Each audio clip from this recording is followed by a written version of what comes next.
लद्दाख के मेरे भाइयों और बहनों, आज बड़े दुखी हृदय के साथ आपसे रूबरू होना पड़ रहा है।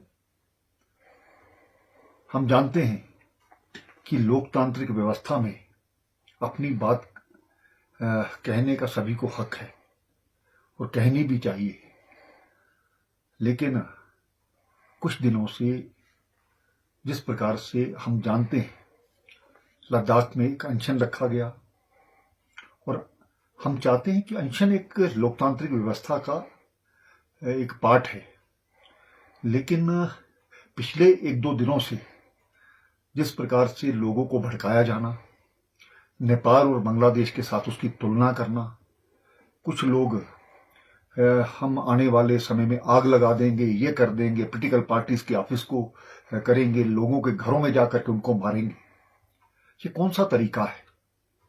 इस प्रकार के जो तरीके हैं इसको हम लोकतंत्र की व्यवस्था के खिलाफ मानते हैं।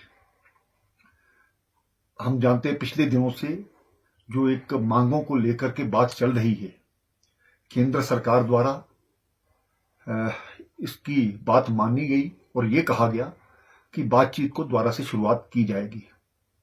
हमने तो कोई नाम तय नहीं किए, नाम आपने तय किए और ये भी तय हो गया कि इस दिन हम बात करेंगे, लेकिन उसके बावजूद वहां पर आकर के एक ग्रुप आता है, धरने में जाता है, धरने के बाद निकलता है और आकर के जगह जगह पर आग लग जाती है, पत्थरबाजी होती है। ये लद्दाख की परंपरा नहीं है।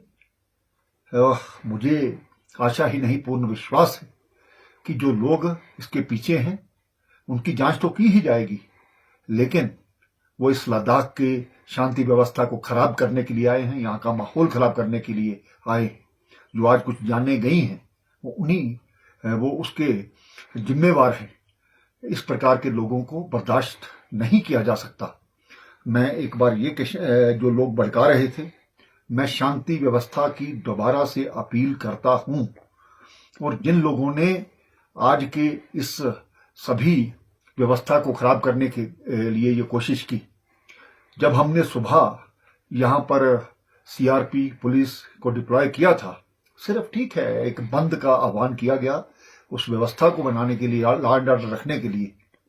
वहां पर हमारे सभी जो पुलिसकर्मी हैं उनके हाथ में लाठियां दी गई थी, लेकिन सीआरपीएफ के लोग गाड़ी के बीच में बैठे हैं और उनको जलाने का प्रयास किया जाता है। ये कहां का इंसाफ है? क्या हम अपने जवानों की जान इसी प्रकार से जाने देंगे? उसके बाद कुछ लोग डायरेक्टर जनरल पुलिस जो कि यहाँ की लॉ एंड ऑर्डर को मेंटेन रखते हैं, कई वर्षों से यहाँ पर सेवा का काम कर रहे हैं, उनकी गाड़ी पर बड़े बड़े पत्थर मारे जाना, ये कहाँ का इंसाफ है? क्या इसके पीछे कोई साजिश करने वाले लोग नहीं हैं? मैं लद्दाख के शांति प्रिय लोगों से ये कहना चाहता हूं, आप इस चीज को समझिए। कुछ लोग अपने मफाद के कारण से पूरे लद्दाख की जो सुरक्षा व्यवस्था है उनको खराब करने का प्रयास कर रहे हैं। मैं लद्दाख की जनता के साथ हूं, मैं लद्दाख के नौजवानों के साथ हूं और लद्दाख के नौजवान जब भी मुझसे मिलने आते हैं मैंने कभी किसी को मना नहीं किया। और जिस प्रकार से उनके भविष्य की हम बात सोच रहे हैं, चाहे वो टूरिज्म के माध्यम से, चाहे वो एजुकेशन के माध्यम से या हेल्थ के माध्यम से, और नई नई नौकरियों का यहाँ पर नोटिफिकेशन जारी हो रही है। कुछ लोग चाहते हैं कि कोई भी व्यक्ति यहाँ पर नौकरियों में ना जाए, उनका रिकॉर्ड खराब किया जाए, उनका फ्यूचर खराब किया जाए। क्या उनका जो पुलिस का रिकॉर्ड है वो खराब नहीं होगा? इस चीज को समझने की जरूरत है। और मैं एहतियातन तौर पर हमने कर्फ्यू लगाया है, उन लोगों को भी बख्शा नहीं जाएगा जिन लोगों ने यहाँ पर माहौल खराब किया है। और मैं आपके माध्यम से भी ये कहना चाहता हूँ कि यहाँ पर लोगों की जो इन्वॉल्वमेंट है शांति व्यवस्था को बनाने में होनी चाहिए।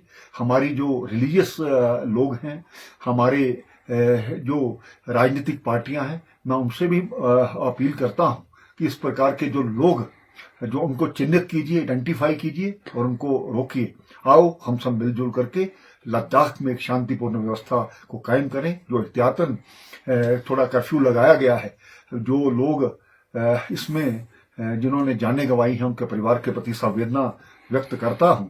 लेकिन आइंदा इस प्रकार से ये सभी चीजें इसलिए की गई ताकि और ज्यादा यहाँ पर कैजुअलिटी करने का जो प्रयास किया जा रहा था उसको हमने रोका है। बहुत बहुत धन्यवाद। हम सब इसके बारे में सोचें और लद्दाख की शांति व्यवस्था बनाए रखें। धन्यवाद।